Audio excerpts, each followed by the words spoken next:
Les autobus de nos transports publics roulent de plus en plus lentement. C'est ce qu'a mesuré une étude qu'on vous présente sur Sud Radio ce matin. Étude réalisée par la FNOT, la Fédération nationale des associations d'usagers des transports. On en parle avec son président, Bruno Gazeau. Bonjour à vous. Bonjour. Et bienvenue sur Sud Radio. Nos bus ralentissent en ville, que ce soit à Toulouse, à Montpellier, à Bordeaux, à Paris et à Nantes. C'est sur Nantes que vous êtes le plus concentré. Concrètement, comment vous mesurez cette réduction de la vitesse des bus et comment on l'explique ? Alors, on a fait une étude sur l'ensemble des réseaux des grandes villes, celles en général qui ont des métros, des tramways et des transports en public qu'on appelle lourds, parce que c'est là que les remontées de nos usagers sont les plus importantes sur la baisse tendancielle dans la durée et de façon assez constante de la vitesse des autobus, qui évidemment dégrade à ce moment-là le service, la qualité du service, puisque les gens mettent plus de temps pour aller à leur destination. Et la ponctualité en souffre bien souvent.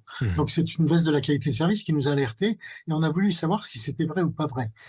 Alors à Paris, c'est très difficile d'avoir des données parce que d'abord les réseaux veulent pas les donner, les autorités organisatrices pas davantage.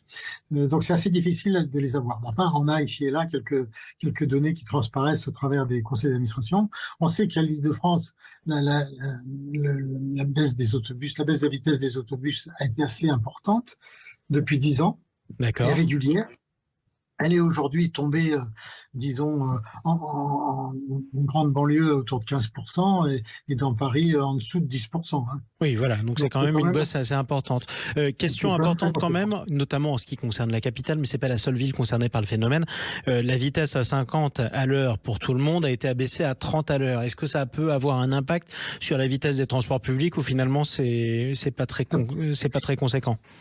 Non, ça peut en avoir sur les réseaux de nuit, oui. Les circulations de nuit, parce que là, les bus peuvent circuler assez vite, particulier sur des voies qui sont libérées. Parce qu'il n'y a personne. Alors que le jour, si ça ralentit... Avec une vitesse commerciale à 15 km/h ou 10 km/h, on n'est pas pénalisé par les 30 km/h. Donc on est entre 10 et 15 km/h en moyenne, ce qui signifie que...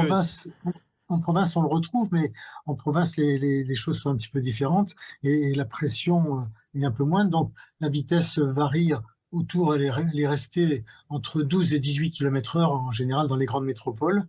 12, c'est les plus mauvaises, 18, c'est les meilleures, dont Nantes, qui était un très bon réseau. Et puis, elle commence à baisser maintenant dans les villes moyennes, donc c'est assez inquiétant. Et ça signifie surtout, et c'est pour ça que je voulais y venir justement avec vous, Bruno Gazeau, si c'est pas la limitation de vitesse qui fait baisser la vitesse des bus, c'est forcément les bouchons.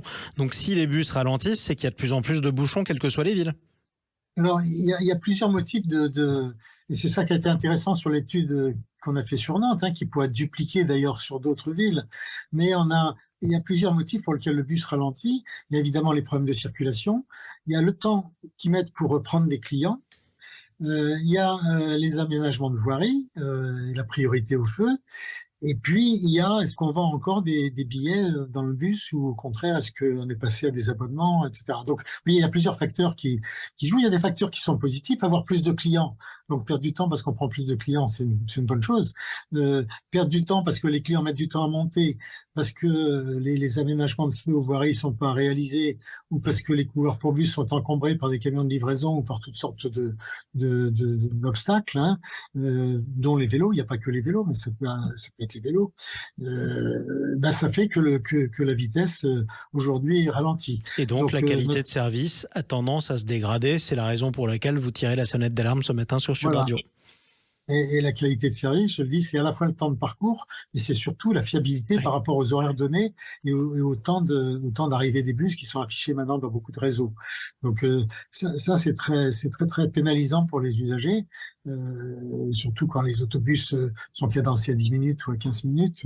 Avoir 3 ou 5 minutes de retard, ça commence à faire beaucoup. Oui, ça finit par faire beaucoup. En tout cas, merci beaucoup Bruno Gazeau d'avoir pris la parole. Une chose, c'est que ça coûte très cher aux collectivités parce qu'évidemment, quand les bus ne roulent pas, on paye quand même les bus et on paye quand même les chauffeurs. Donc c'est du gâchis. C'est du gâchis. Voilà. Et comme quoi le temps, c'est toujours de l'argent. Merci d'avoir pris la parole de si bon matin, Bruno Gazeau, président de la FNOT, Fédération nationale des associations d'usagers des transports. On va vous laisser, ne ratez pas votre bus surtout. Et puis à très bientôt sur Sud Radio. Merci beaucoup.